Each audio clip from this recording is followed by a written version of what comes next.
Okay, for the beginning of this unit, let's review everything we've ever learned that can go on this periodic table. I like to call this the brain dump, so I'm going to refer to this as the brain dump because if you can remember everything we put up here from now on, by the time you get to the STAR test, you can fill it out, and that's where most of your answers are going to be on the science STAR test. So here we go. Let's go back to 6th grade. First thing we've learned in 6th grade is metals, nonmetals, and metalloids. Let's put that on our periodic table first, since that's the oldest information we have. For metalloids, let's start with metalloids. If you look on your periodic table, you see a dark line steps right here. So any element touching the steps is a metalloid. So let's color that in. Any elements touching the steps on either side. If any element is touching the steps, it is a metalloid.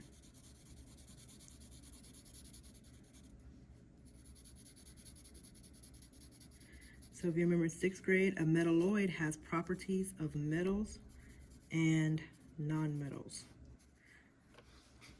So it's like a mixture of both. Now, let's label this first. Metalloid, M-E-T-A-L-L-O-I-D.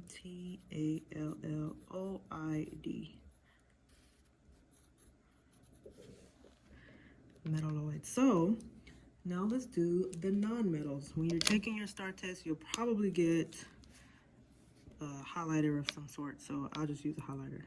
You can use pretty colors now if you want, but I'm going to use highlighter. So let's do metals. Anything on your right side is a non-metal. These are non-metals. Did I say metals? All of these are non-metals. There's one random non-metal, y'all, that hangs out over here, and it's hydrogen. Hydrogen is also, a non-metal. So since I only have a pencil and a highlighter, I'm going to leave it like this. So we have metalloids. The yellow is non-metals. Let's label those. E-T-A-L-S, non-metals. And guess what everything in white is? Metals. So we're going to leave it like that. If you want to get fancy on your first periodic table, you are welcome to color it, but make sure you can see everything. So 6th grade review. Metals, non-metals, metalloids. Let's label our metals over here. Metals. Anything not colored is metals. So this is your 6th grade review. Metals, nonmetals, and metalloids. Now, you may have learned this. All of these in this group, I want you to make this group look different somehow. You can make it darker around here. You can circle it like I did. I'm going to make it a little darker around here. You can circle it, but it needs to be the same color as the nonmetals, but it needs to stand out because all of these are what we call noble gases. O-B-L-E. They're all noble gas. So all of these are gases. And because they're gases, they're still what? Nonmetals, right? So they're gases. All of these are gases.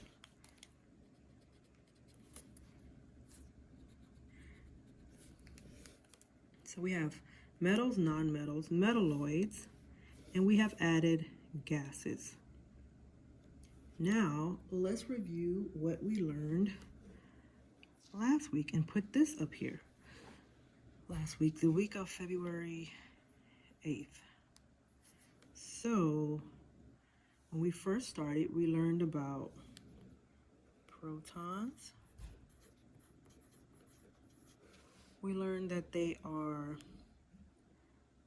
in the center. That's what they would look like when you're drawing your model. So we learned protons are positive. They are inside the nucleus. And we also know that they are the ID, they identify the element. So I'm going to put ID because it's shorter. They are the ID of the element. So protons are positive, they're inside, and they ID the elements. We learned that electrons are negative, and if we ever draw them, the electrons are the smallest, tiniest ones, and they're going to look like that if you draw them. They're negative. They are outside of the nucleus. And one thing we did learn about protons is that they're not included in the mass because they're so tiny. Remember, I compared a proton to like your fingernail or something. If you take it off, it's not going to be included in your weight either way.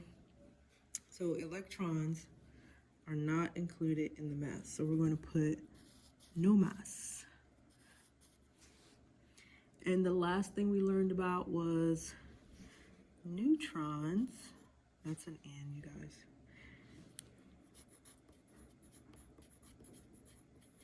Are they positive or negative? Do you remember? They are neither. Neutrons are neutral. And they are also inside of the nucleus. So neutrons are neutral and inside a nucleus. And if you draw a model, you will use that symbol. Or just the letter N. So we learned that. We also learned the Bohr's model. So let's put that on our brain dump.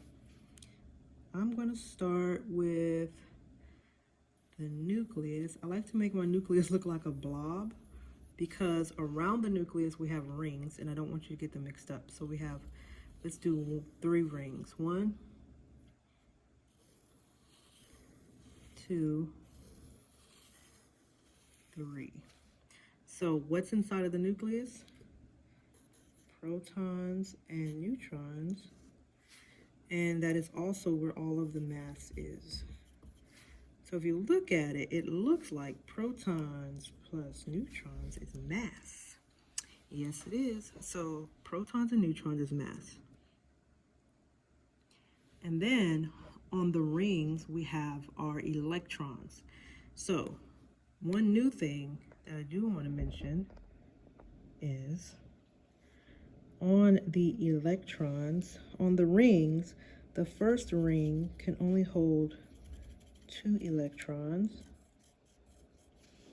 If you're drawing one, and you will.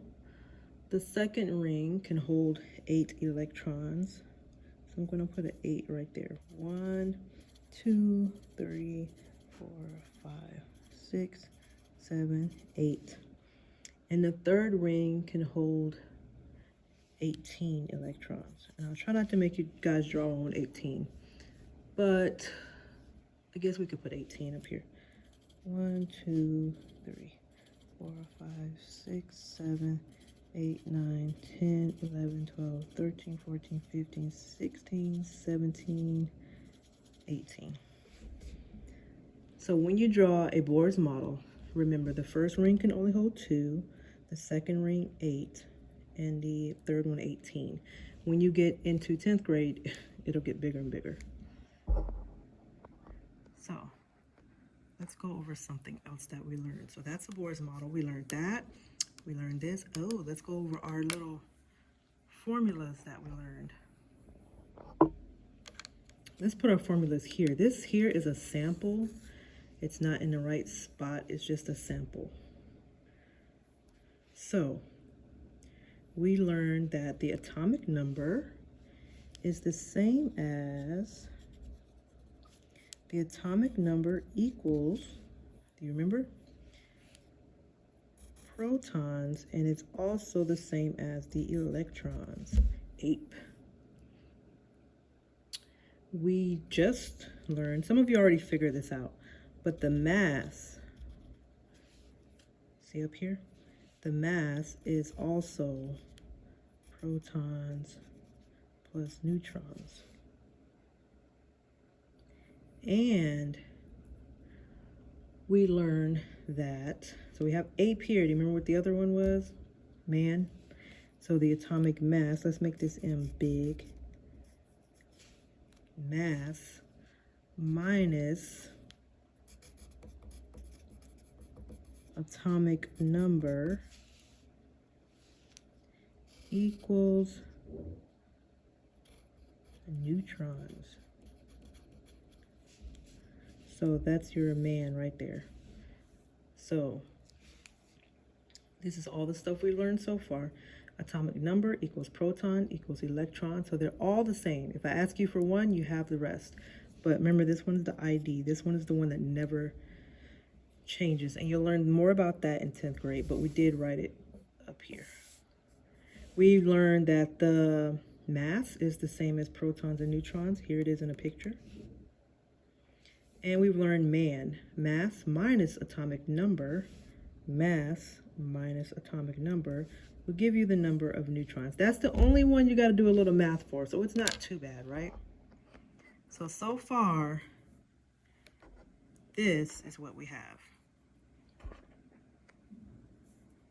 So far, that's what we have. You guys have actually learned a lot. So now, let's